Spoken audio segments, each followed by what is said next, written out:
Lordship, under compelling circumstances, Lordship, I am mentioning item number 83, Lordship, of today's list. Lordship was pleased to fix the matter as top item of Group 6, Lordship, in today's list. But if the matter is not taken up, Lordship, from Wednesday to Friday, Lordship is not taking up Group 6 matters, Lordship. If it is not taken up, Lordship, the merit list will be published and the petitioners will not be heard, Lordship.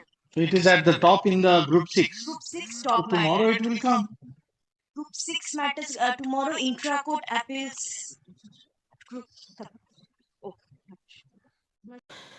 তো আশা করি প্রত্যেকে তোমরা এই ভিডিওটা শুনলে দেখলে তোমাদের recommend to the post of constable in West Bengal police 2024-এর রেজাল্ট পুরোপুরি তৈরি রয়েছে, মেরিট লিস্ট পুরোপুরি তৈরি রয়েছে। তোমাদের নতুন নোটিফিকেশানের এটা পুরোপুরি রয়েছে WBPRBর কাছে। WBPRB চাইলে রেজাল্ট প্রকাশিত করে নোটিফিকেশান প্রকাশিত করতে পারবে। আমি বলেছিলাম যে ভ্যাকান্সি রিপোর্টেড হয়ে গেছে WBPRB বোর্ডে, অনেকেই খিল্লি উড়েছিল। তো তোমাদেরকে বলে রাখি ভ্যাকান্সি রিপোর্ট হয়েছে WBPRB বোর্ডে, বাট WBPRB বোর্ড কোনো নোটিফিকেশান বার করছে না এবং কোনো রেজাল্ট বার করছে না।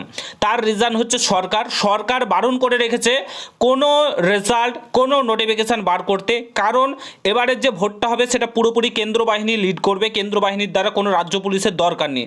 সেহেতু রাজ্য সরকার কোনো রকম নিয়োগ করবে না। রাজ্য সরকার নিয়োগ করলে টাকা লাগবে, বেতন লাগবে, আর এইদিকে বেকার ভাতা, যুব ভাতা এগুলো দিয়ে বেড়াচ্ছে, তাতেই সন্তুষ্ট রাখতে হবে।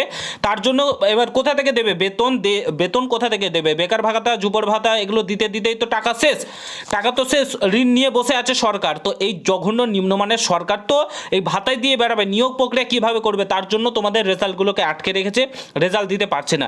রেজাল্ট সমস্ত কিছু তৈরি রয়েছে WBPRBর কাছে। WBPRBর দোষ আমরা দিতে পারি না, ভালোভাবে WBPRB নিয়োগ করছে। আমাদের প্রত্যেকটা কথা, প্রত্যেকটা আবদার আমরা যেগুলো বলেছি, রিকোয়েস্ট করেছি, সেগুলো প্রত্যেকটা আবদার রেখেছে WBPRB বোর্ড। WBPRB বোর্ডের দরকার নেই। আমাদের রাজ্যের মুখ্যমন্ত্রী তথা পুলিশ মন্ত্রী এগুলোকে সমস্ত কিছুকে আটকে রেখেছে, নতুন নোটিফিকেশান বার করতে দিচ্ছে না। নির্লজ্জ বেহায়া সরকার, এই সরকার যতদিন পশ্চিমবাংলায় থাকবে এই রাজ্যে কোনো নিয়োগ প্রক্রিয়া সঠিকভাবে হবে না। কেসের পর কেস হতেই থাকবে এবং এই সরকারি এই কেসগুলো করায় যাতে নিয়োগ প্রক্রিয়াগুলো ডিলে হয় এবং বেতনটা দিতে না হয়, যাতে বেকার ভাতা দিয়ে রাজ্যবাসীকে খুশি রাখা যায়।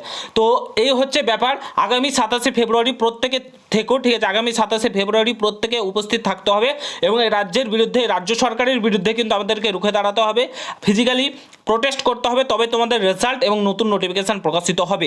আমি এইটুকুন বলে রাখি, ভোটের ডেট মার্চ মাসের প্রথম দিকে ঘোষণা হচ্ছে না, ডিলে হবে একটু, 15ই মার্চের দিকে হতে পারে। আমি এইটুকুন বলে রাখি।